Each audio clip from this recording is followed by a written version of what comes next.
The night rain struck the palace roof like bullets fired by an unseen assassin.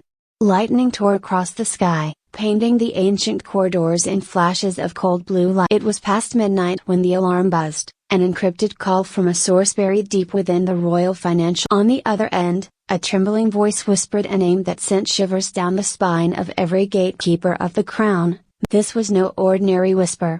It was the signal of a storm long feared, a league of covert contracts, shadow deals inked in secrecy, allegedly tied to Meghan. They spoke of money that smelled of iron and ash, blood money, funneling through offshore vaults and sealed with signatures meant never to see day. It wasn't just wealth, it was power, leveraged in the dark, stretching its claws toward the heart of them. For years, rumors had drifted through the gilded halls, strange midnight meetings, overseas accounts, anonymous. But now, in the dead of this stormy night, the paper trail had surfaced.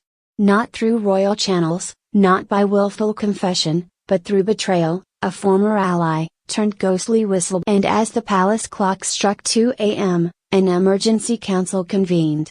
The rain outside became a drumbeat. The documents, red stamped confidential, do not copy, revealed contracts with entities the royal family had long sought to avoid, corporations tangled in humanitarian scandals, oil conglomerates with trails of displaced communities, and billionaires whose wealth was soaked in conflict. Meghan's alleged name appeared as a silent beneficiary in at least. The sums were staggering, 8 digits, sometimes 9, routed through shell companies and trusts registered in jurisdictions where daylight. Prince Harry, at that very hour, was said to be in California, his phone locked, his voice. Was he complicit, or had Meghan acted in shadows even he could not see through?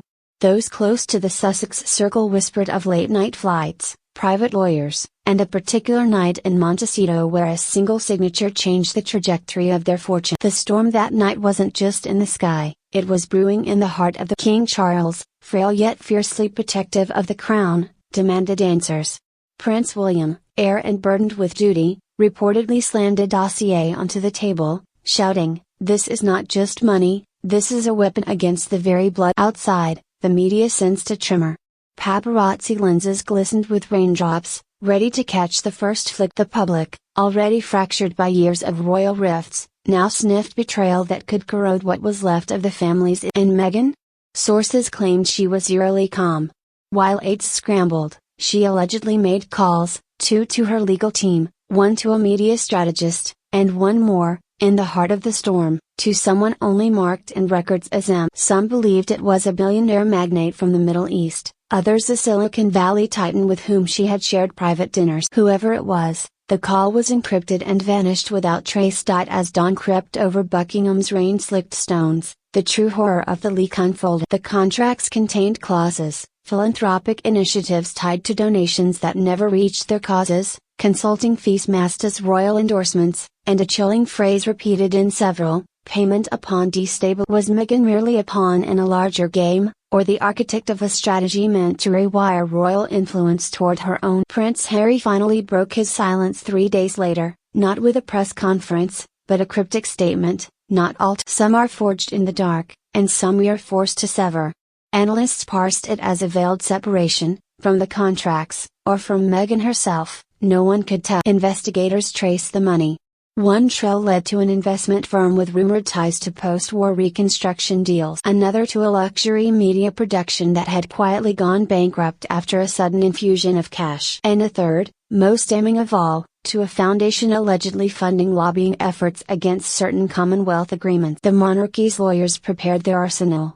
If these contracts proved authentic, the ramifications would be seismic. Titles could be stripped, inheritances challenged, even citizenship reevaluated. The word treason, once reserved for ancient betrayals, found its way into hushed conversations in Windsor's hall. And yet, amidst the downpour of accusation, Meghan's silence became her strong. No denial, no admission, just a poised appearance at a charity gala, a diamond bracelet glinting under camera flashes, her smile razor sharp. By the time the public saw the redacted pages, the storm had already rewritten the royal. Meetings were cancelled, tours postponed, and an unmarked jet was seen leaving RAF Northolt under the cover of. Some said it carried an emissary to negotiate Meghan's quiet settlement. Others swore it carried more files, those not yet leaked, ones that could scorch the throne beyond. The rain that night finally stopped at dawn, but its stain remained. The palace issued a single-line statement, "The crown remains united." Few believed it. For in the corridors where whispers replaced ceremony, a new reckoning had begun. Some called it scandal. Others called it survival. But history, when it writes this chapter, will remember it as the night when royal blood met dirty money, and the monarchy bled and